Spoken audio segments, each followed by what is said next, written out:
All right. Lights, camera, action. No, I'm just kidding.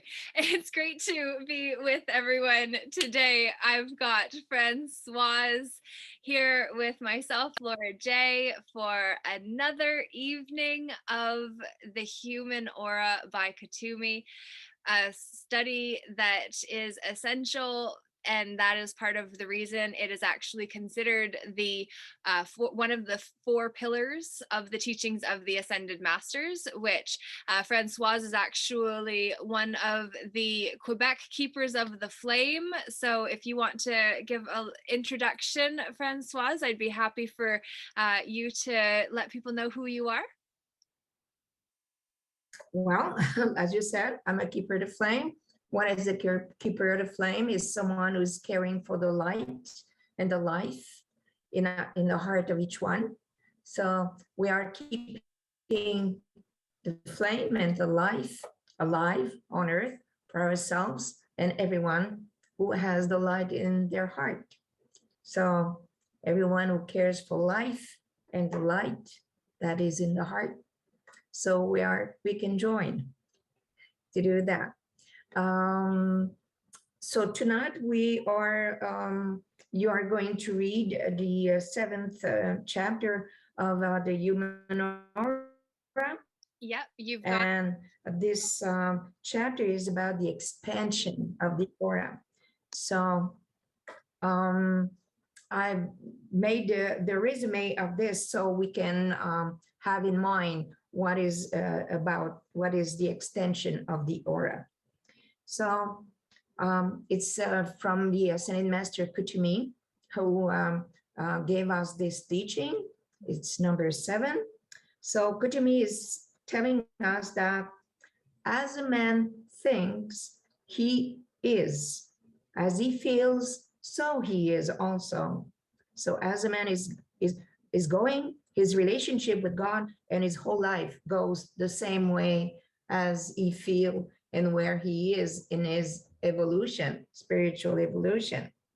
So he said that when man understands the power of his influence at the court of heaven, because when we think about keeping the flame, keeping life on earth as in heaven, so we are related to the heavenly world.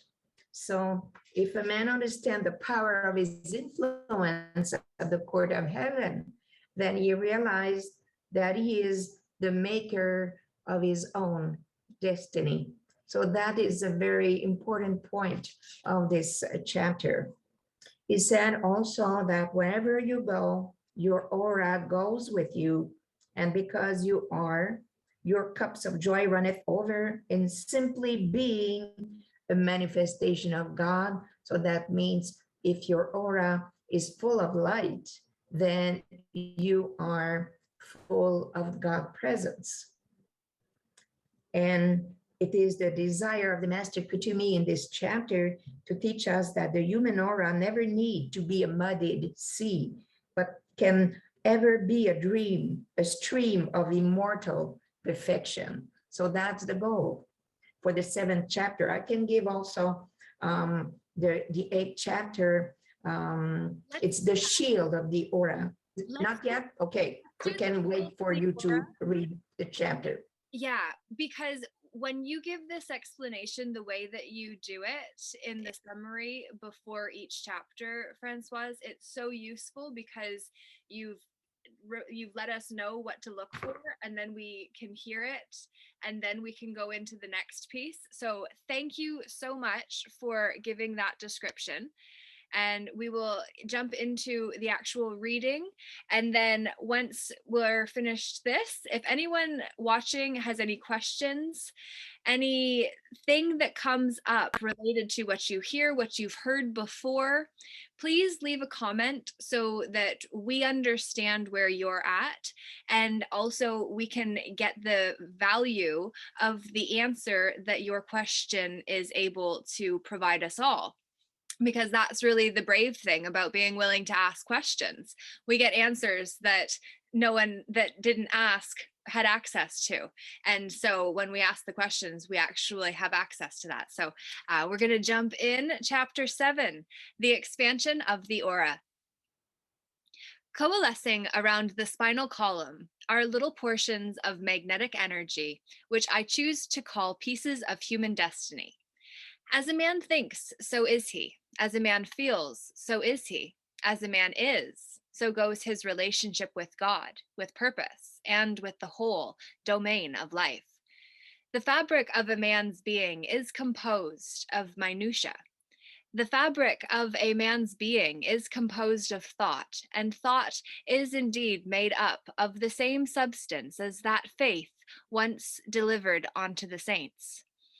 Now, as we recognize the need to let the sense of struggle cease, we want the students to develop in their consciousness the living tides of reality that flex the muscles of true spiritual being, enabling it to take dominion over the earth. Just as Christ walked upon the waters, so humanity must learn the way of the possessor of light. It has been said that the way of the transgressor is hard, but those who possess the divine potential and exercise it in the divine way are in contact with the cloud of witnesses that from spiritual realms extend the energies of the purpose of God to the earth. There is a time in the lives of most children when heaven seems very near. Their journeys through the portals of life and death reveal the celestial truth of soul knowing, often forgotten with the passing of the years. Contact with heaven through the reestablishment of the threads of light between the heart and being of man and the living Father is beautiful and necessary if the world is to mature into an age of renewed innocence and tenderness expressed by mankind toward one another. Grace is a very special quality of God that charges the aura with a buoyant and joyous expression of heaven's beauty and wonder, continuously expressed here below and continuously expressed above. There is neither boredom nor unhappiness in the celestial state, but only a joyous sense of ongoingness that knows no defeat of sordid thought nor shame in its reflections. The miracle of eternity is caught in the web of time as man momentarily understands the power of his influence at the courts of heaven, as he realizes through oneness with his Christed being that he is the maker of his own destiny. How much help is given and how much help can be evoked from the universal is a subject in its own right. Yet I feel the need to assert on behalf of the students everywhere their friendship with those who dwell in the ascended master consciousness, in the Christ consciousness, a friendship maintained through the liaison of the angelic hosts and God-free beings, and even the tiny elementals who are involved in the very outworkings of physical manifestation. The words of the psalmist, "For he shall give his angels charge over thee, lest thou dash thy foot against a stone," are intended for every son of God. Yet the temptation to command that these stones be made bread for the purpose of assuaging mortal hunger is very great. Nevertheless, every son of God must be prepared to overcome this temptation, as the Master did when he rebuked the lie of the carnal mind with the words, "It is written, man shall not live by bread alone, but by every word that proceedeth out of the mouth of God." Just as the world has its conspiracies practiced against the sons and daughters of God by those conspirators of Satan, whose lives are literally snuffed out without their ever knowing the end from the beginning, so heaven has its own conspiracy of light, and its emissaries are conspiring to evolve the wondrous God designs which the Father hath prepared for them that love him. Now, as the celestial bower is momentarily lowered into view, the shape of things to come is revealed. When God does do his perfect work as planned, to right the wrongs of men by sole demand and newly bring to view the hopes the ages sought but never understood, the love and sacrifice he bought. To gather sheep and consecrate all lives to higher goals and drives they little understood. He vowed the plan to sweep from man that hoary dust of ages overlaid, to make men unafraid. By love he showed to them that they should understand the power of the pen that's mightier than the sword, and teaches all that I am, casting out all fear from those who call upon me far and near. My light beams like a star of hope, dimensions newest opening upon the words I spoke. For there is hope for all beneath the sun and star, or even moon.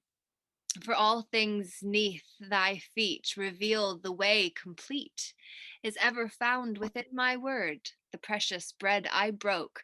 For thou art mine and I am thine. Our living souls awoke. Oh, see the magnet purpose, glorious, connecting chain, eternal joy revealed as love does ever reign.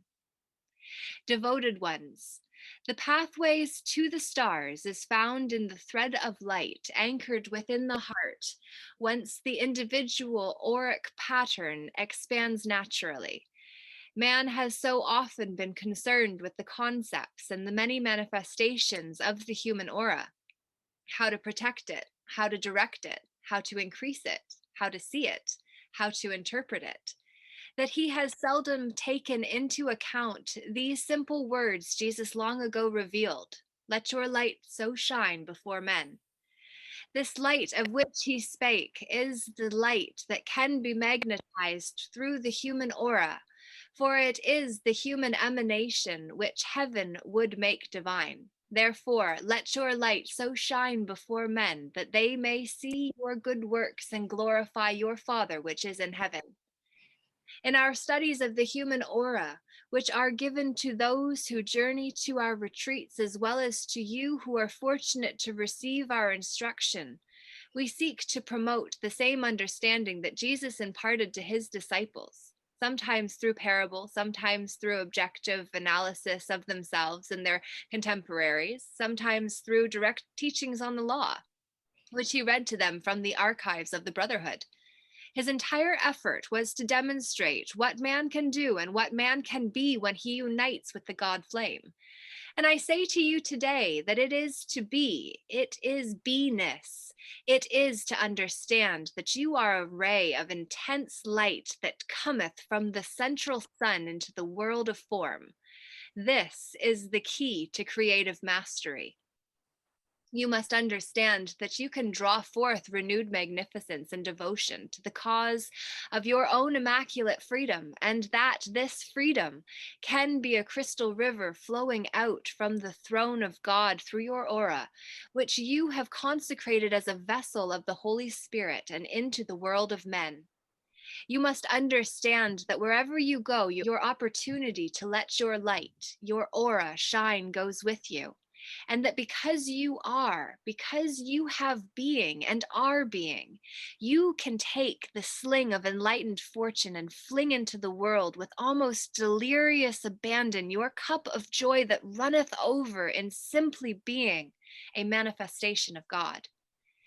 You must increase your understanding of the magnificence of flow, the flow of the little electrons in their pure, fiery state that seem to dance with total abandon and then again to march like little soldiers in precision formation, now disbanding as they assume what at first may seem to be erratic shapes, now regrouping in their intricate geometric patterns. Purposefully, man pours out into the universe the healing balm that is his real self in action. Its flow is guided by the very soul of the living God, by an innate and beautiful concept of perfection, steadily emanating to him and through him. Does man do this? Can man do it of himself? Jesus said, I can of mine own self do nothing, but the Father that dwelleth in me, he does the works. Understand that the inner fires banked within yourself by the fire of the Holy Spirit can be expanded by your own desire to be God's will in action. Understand that these fires will act as a divine magnet to increase the flow of perfection into your aura and thence into the world. Understand that you must therefore wax enthusiastic about daily expanding your light through your meditations upon the Holy Spirit. because it is our belief that men would do better if they knew better.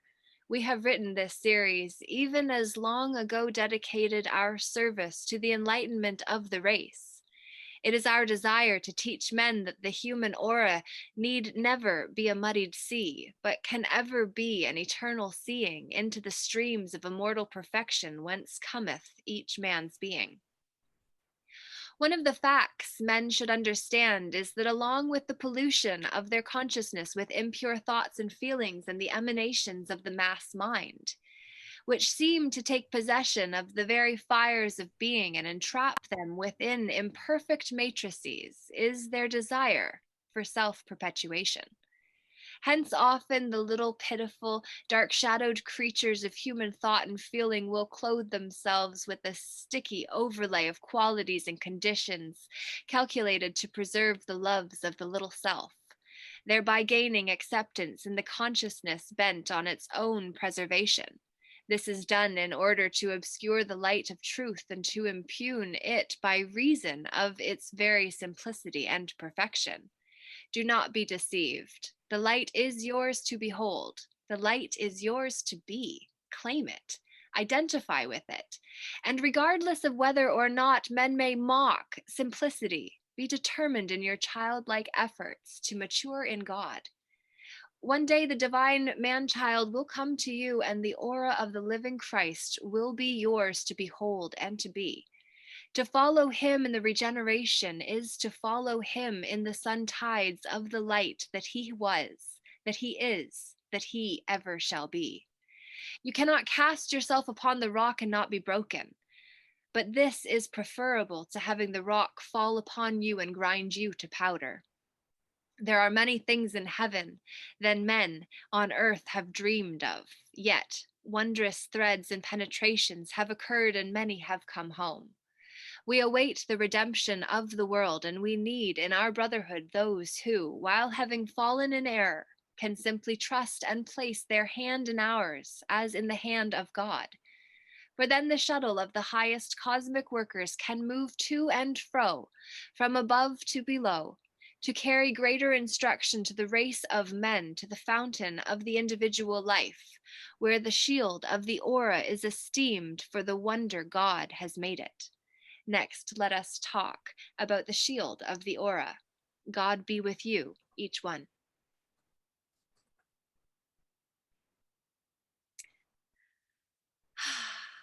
What a chapter. Wow, yeah. It gives us many clues of things to ponder upon and to that is made available to us in the inner plane of our being. So I think we have a third person with us. Indeed we do. Tammy, how are you? I'm good, thank you. It's How are wonderful. you? It's wonderful to see you here too, and I'm absolutely spectacular. Thank you. Thrilled to get to see you 2 meetings in a row. So that is super cool. And Francoise has actually been helping me with reading a summary of each chapter.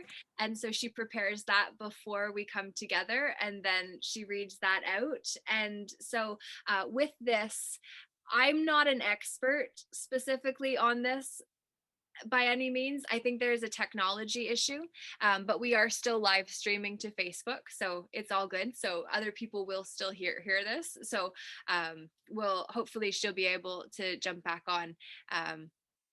But I lost my train of thought completely. There was a disconnect. What happened, Francoise?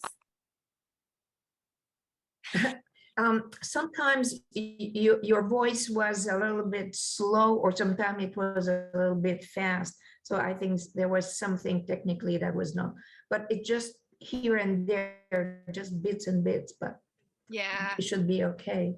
Maybe I should just give the resume of the chapter 8, the shield of the aura. So we have seen that we can expand the light around us. And now the shield can be, our aura can become a shield for us. very few people are aware of the need of the protection of our aura and of our consciousness, because our aura is related to the level of consciousness we have developed, you know?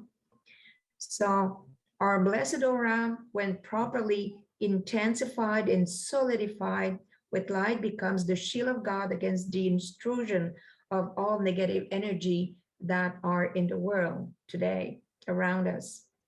So with our aura, we can store up all of God's light within the aura through invocation, prayer, plus consciously sustaining close contact with angels and elementals who are acting under divine direction to create an alliance with the forces of heaven.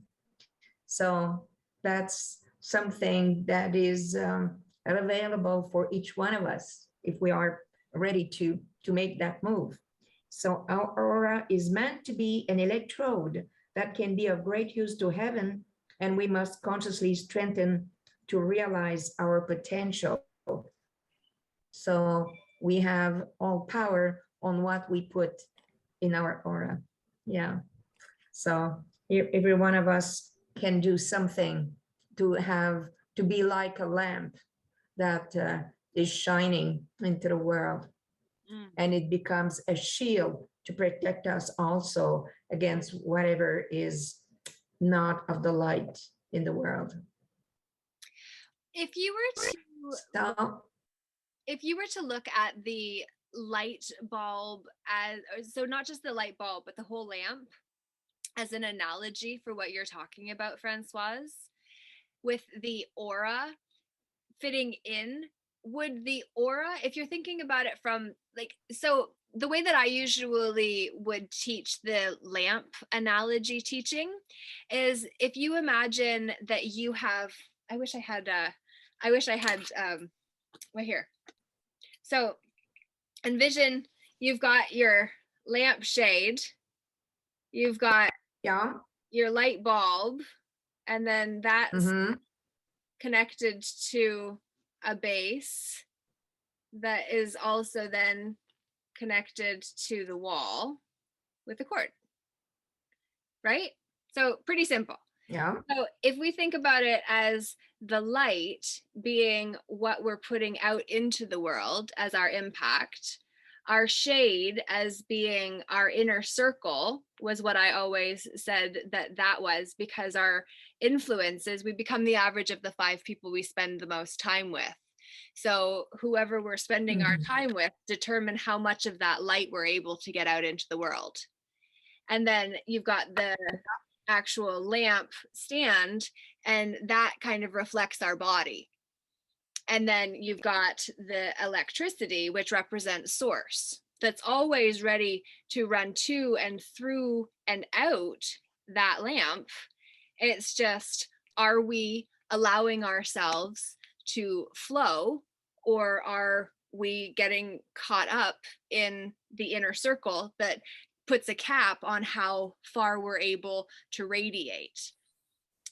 No, if you are connected with the source, like the lamp is connected with the electricity, the source of electricity, if we are connected to our source, that is the I am presence, God individualized in ourselves, that is, where is God in ourselves? It's in the heart. So if we are connected like the lamp to our source, then we are emitting light. But depending if we are a 25 watts bulb or we are a 150 watts bulb, it depends on our connection, you know? Yeah. And if something comes to put a dark cloth on our lamp, so that's where, you know, and the dark cloths could be anger, could be discussion, violence, and all that kind of stuff that I would say human emotion, that is the kind of energy that is breaking or impeding the light to shine forth. Yeah. So if we choose to just let the light flow, then nothing can stop the light to. But some people don't like to have the idea of being of the light because they are so enmeshed, I would say, with all these emotion and feelings that are not of the light. Let's say there's love, and if you are more on the hatred and all kind of energy like that, then of course the light cannot be shining forth. It's impeding. So it's not the size of the lamp around the bulb that is impeding the light to be shining. That is the aura around. So the lampshade is actually so when so what I was saying, Tammy, is that I used to use this teaching as light bulb analogy, and then Francoise had mentioned about the light bulb as well, and then thinking about it in terms of the human aura, which had never been part of my teaching before this. I was trying to just kind of figure out where the aura would fit into this teaching, and what I'm kind of picking up is that I've always assumed that, or I've always used the example of our inner circle being the lampshade that puts a cap on how far we're able to radiate. But what now we can also understand is that our aura is like the shade that determines the fabric and the qualities of the shade. Because even our aura is going to influence as well who we actually attract into our circle, right? Yep. So this is a cool moment, because this teaching just became then twofold with the lampshade, because I used to always talk about it in terms of the density of your lampshade and what material is it being made out of. And then when Francoise, you were talking about the veils that go over top of your ability to put your light out into the world, it just makes me feel like the muddied aura is kind of like actually putting a shawl or draping some material over top of the lampshade. And so for myself, what I see, the lampshade is just what is necessary when the light. Some people have difficulties to look at the light, and if we don't have the lampshade, then you could be distracted by too much light. So the lampshade is just, I would say, tempering the intensity of the light. Yeah, but it's still illumined. It's still, the lamp, the lamp, the bulb is still illuminating, but the lampshade is just appeasing a little bit the intensity of the light, and that's fine. Which is exactly the purpose of the Christ consciousness that's in between the Christ self, in between us and the I am that I am presence, which is like a picture of God we carry with us, that ultimately we have like a middleman in between, which is Jesus Christ, or the Christ consciousness rather than Jesus Christ himself. The Christ consciousness that we all have an opportunity to actually bring down by learning alchemy and how to actually master our own ascension by transmuting 51% or more of our karma, so we are able to make that ascension, because we don't have the density to keep us bound in this 3D cycle of samsara and suffering, like what I had mentioned in the last call, Tammy. So that's kind of what, when you say about the aura tempering the light that is radiating out from you, it is very parallel to what's happening above us in the middleman, in terms of the Christ consciousness and the I am that actually filters down and makes it so that we can receive the source energy without getting completely fried because of the direct connection. It's just like we've got that inbuilt middleman, so to speak. So you are using the chart of the presence as as a symbol above the lamp we are talking about in the shade. Yeah, that's a nice analogy. Yeah. Yeah. And so Tammy, did you have any questions or anything that you wanted to specifically say before we kind of move on to the next chapter? Not so much, since I faded in and out.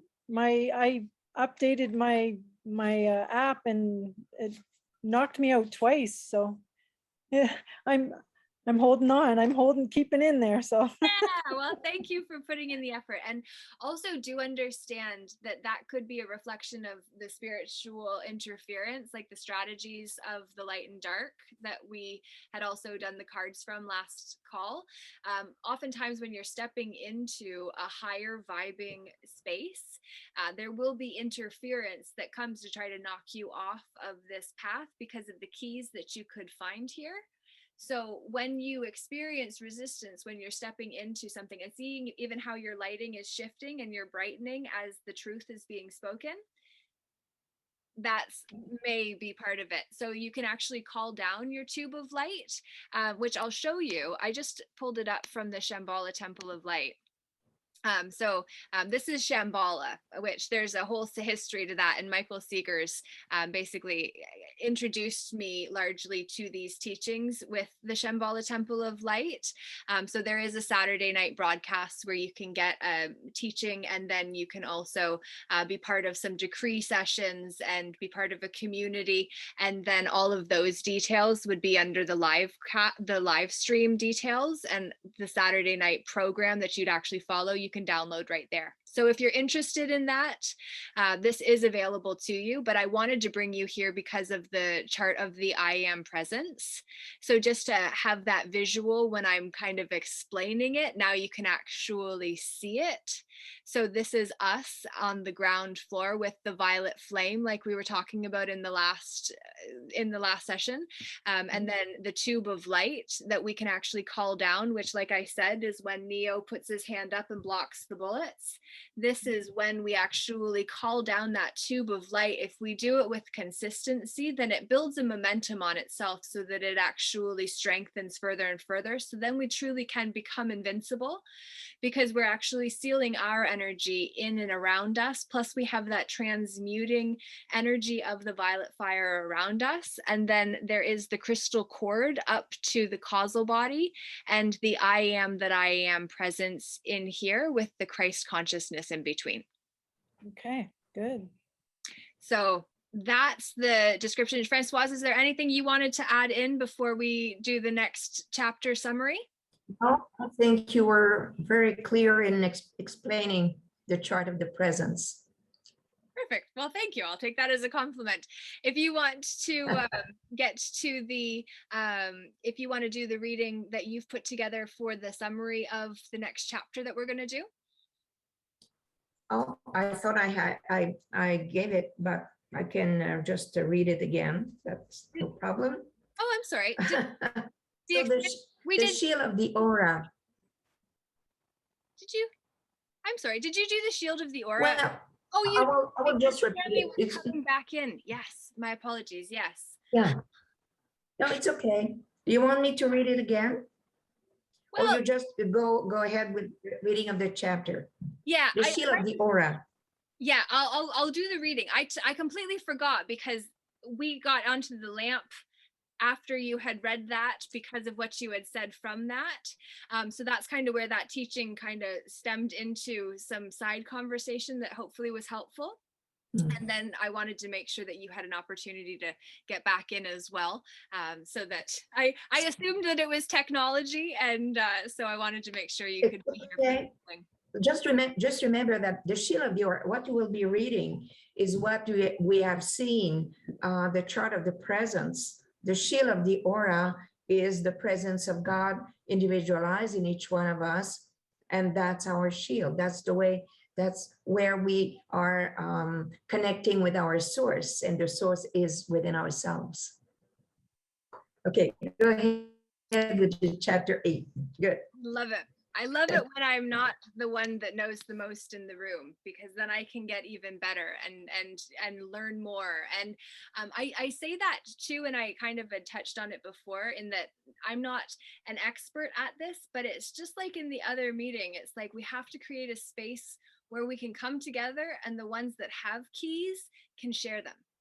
So that's really what this meeting is. And so I am going to just read this chapter again, and then we can have some discussion about it. And questions that come up or any feelings, I would really encourage making a note of anything specific to you. So even if it's not related specifically to what's being said, just pay attention to what comes up for you, because you can always go back and listen to the message, but there's actually light codes that are contained in the words as well. So you're receiving all of that while you're receiving the information, because information is light, right? So all information contains codes, but some codes are at a higher frequency. Would you say, Francoise, am I saying the right things? Yes, you're saying the right things. Perfect. Okay. That's good. Sorry, pardon? Go ahead. Okay, perfect. I just had remembered as well that you sent me last week the pearl call, and there is actually a pearl call that we can do at the end of this, which is another way for us to be able to actually integrate the energies. So I'm just trying to find that, which it would have been great if I had thought to do it before, right? Well, I was just thinking, usually we thinking before that we will be giving it after, and we all forget. So what I've learned to do is saying the prayer, the call before, because this way we are already receiving the help of the masters who are giving us this teaching. So we are one with him when we are listening and reading the teaching. Well then, do you have it now, or? I do. Let me show you, Tammy, what we're talking about. So pearls of wisdom basically are newsletters that came out in dictations, which were lessons that came from the Ascended Masters through Elizabeth Clare Prophet and Mark Prophet, who were the messengers for Summit Lighthouse, where this information comes from. And then the Pearls of Wisdom are the monthly insights that they offer out.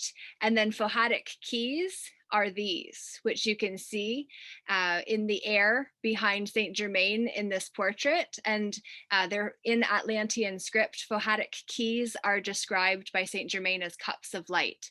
They may be encoded in many forms using angelic languages unknown to us.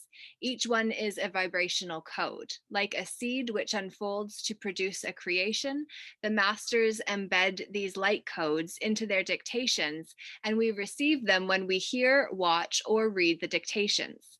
They become infused into our aura and our consciousness. Then they begin to germinate and unlock their programming. This is living light with an extraordinary purpose. Each key is designed specifically for each person who will receive it.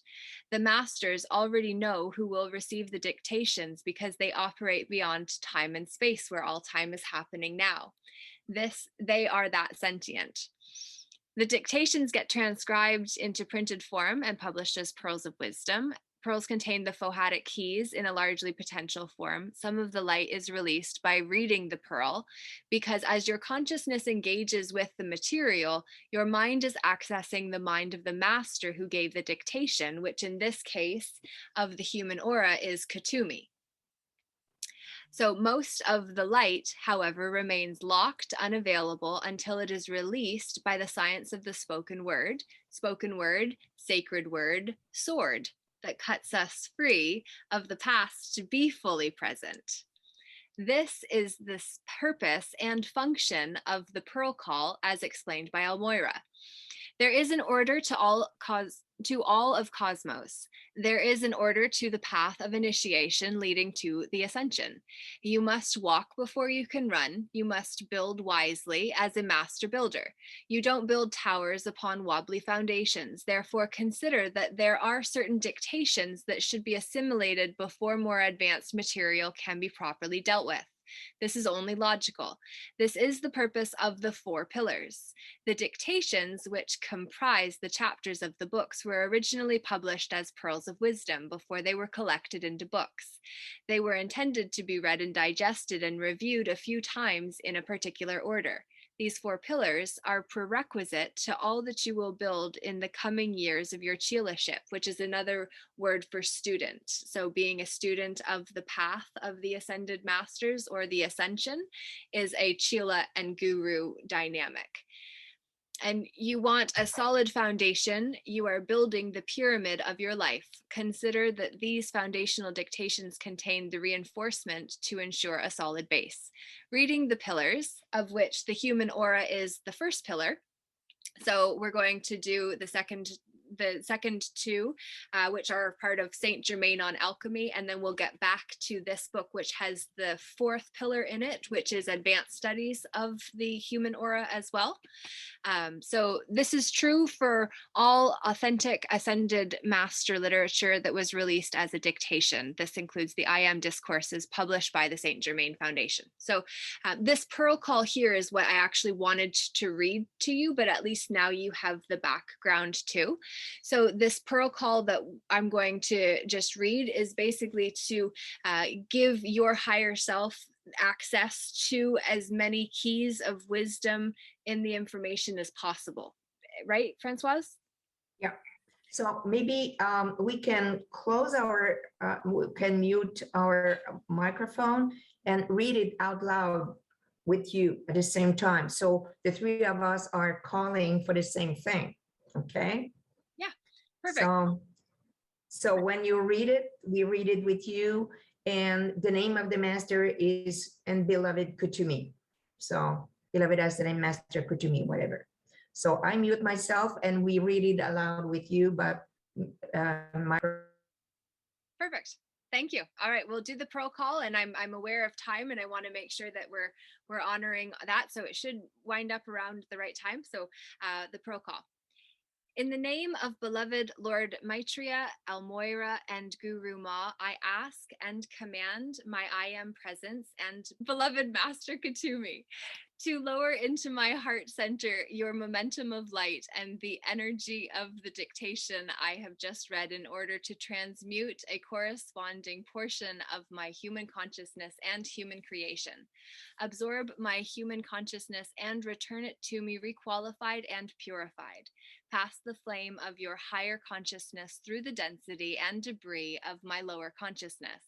Take in the energy of my microscopic consciousness to your heart's altar. Consume and transmute it and return to me the purified substance, the original innocence that is my higher consciousness. Amen. All right, perfect. So only about 10% of the blessing. So we are.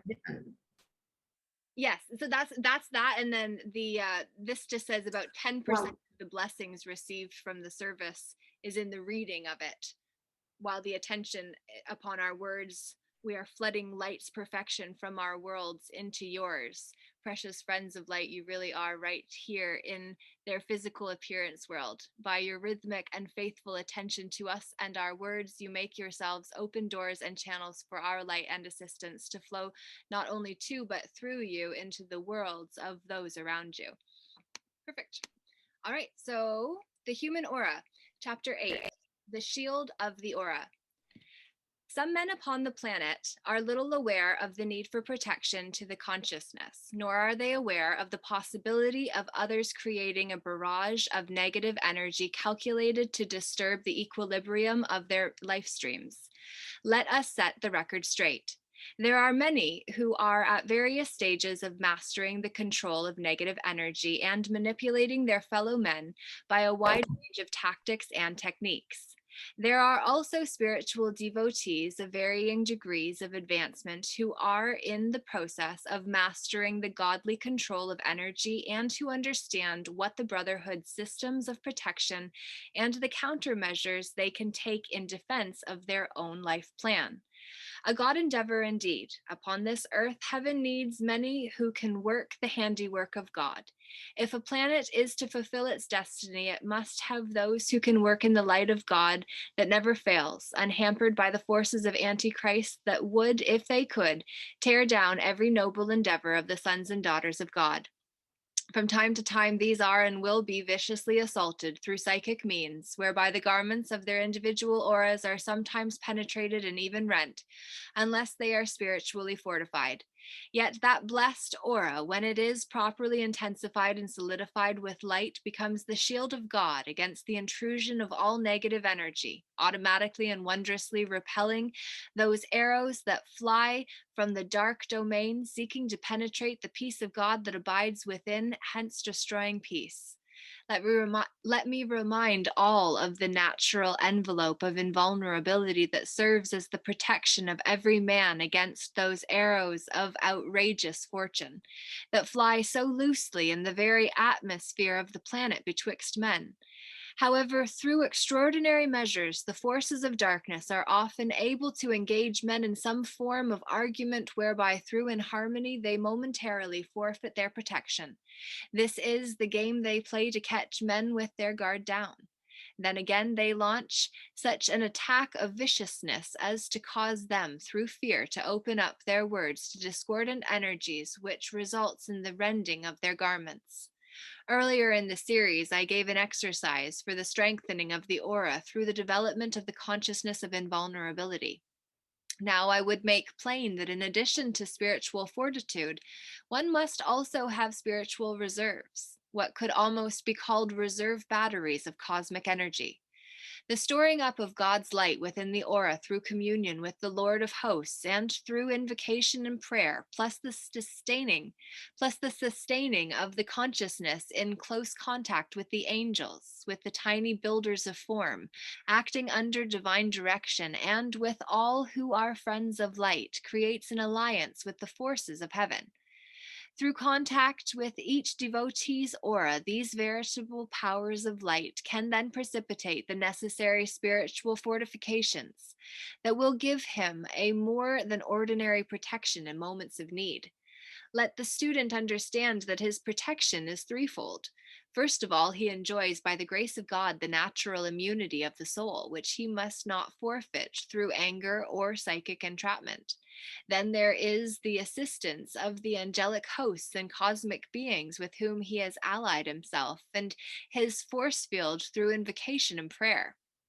And last but certainly not least, there is the opportunity to request of his own presence the continuation of godly defense through an intensification of the tube of light that will also establish in his aura the needed protective strata of energy which create a protective concept that cannot be penetrated. Bear in mind that sometimes the best defense of man's being is a necessary offense. And when you find that it becomes necessary to momentarily engage your energies in this way, try to think of what the master would do, and do not allow your feelings to become negative or troubled by your contact with human discord of any kind. If you will consciously clothe yourself with the impenetrable radiance of the Christ, asking yourself what the Master would do under these circumstances, you will know when to take the stand. Get thee behind me, Satan, and when to employ the tactic of gently holding your peace before the pelate of some men's judgment. Remember always the goal fitting that is required of those who would remain on the path. You did not begin upon the path in order to become involved in strife. You began in order to find your way back home and to once again hold those beautiful thoughts of celestial fortitude and cosmic intelligence that would create in you the spirit of the abundant life. Birthless, deathless, timeless, eternal, There springs from within yourself the crystal fountain of light, ever flowing, cascading in its own knowingness of the joys of God that create a chalice from which can be drunk the very water of life. Freely you have received, and freely you must give, for the heart of each man can gather quantities without a measure of this infinite love in its superabundant onrushing. There is an erroneous thought in man that I must decry. It is the idea that man can get too much of spirituality. Oh, how fragile is the real thought of truth about this subject, and how easily it is shattered by human density and the misappropriation of energy. Man can never secure too much of God if he will only keep peace with him, with his light, with his consciousness, with his love. It is up to each one of us to do it is up to each one to do so, for no one can run the eternal race for you. You must pass through the portals alone. You must be strengthened by your own effort. And you must also face the dragons of defeat and darkness that you once allowed free reign in your own arena of thought and feeling. Slay these you must by the sword of spiritual discrimination, thus building an aura of use to the masters of the Great White Brotherhood. Of what use is an electrode? Like the hard tip of a penetrating arrow flying through the air, an electrode becomes a point of release of giant energies that leap forth to conquer. And there are many things that need to be conquered. Above all, there are within oneself conditions of thought and sensitivities of feeling that require man's dominion. The man of whom I speak is the heavenly man, the man who abideth forever, one with God as a majority of good. His heart must not be troubled. And the injunction of the Master, let not your heart be troubled, must be heeded. For the aura is a beautiful electrode that can become of great use to heaven, and it must be consciously strengthened if man is to truly realize his potential. Won't you understand with me the need to be the shield of God, to remain unmoved regardless of what conditions or difficulties you may face? For it is the power of heaven that liveth in you to strengthen the emanation of light from your being, both from the within to the without, and from the without to the within. You can receive both from without and from within of the strengthening light that maketh man truly aware that he can be, in his aura and in his very being of beings, a shield of God, impenetrable, indomitable, and victorious. I remain firm in the love of the purpose of your being.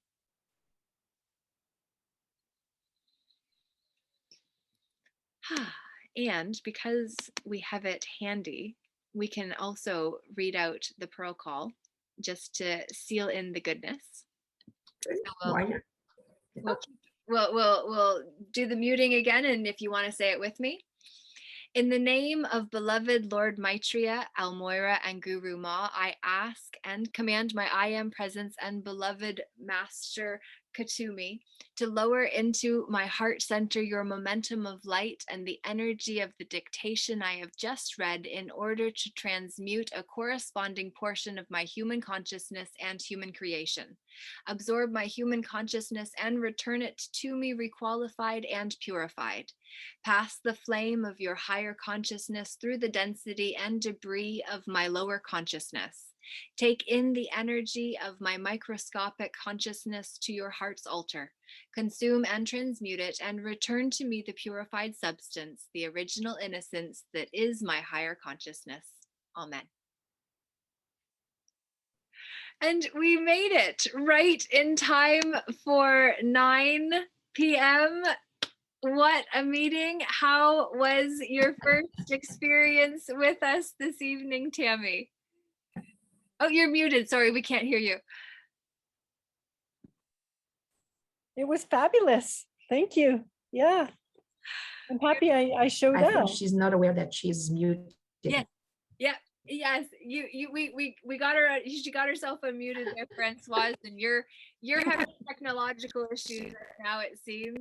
there's a lot of spiritual interference is what I would say is going on right here. So pay attention to that, because I think that's a really that might be Yeah. Okay. beautiful. Thank you so much, So, Francoise.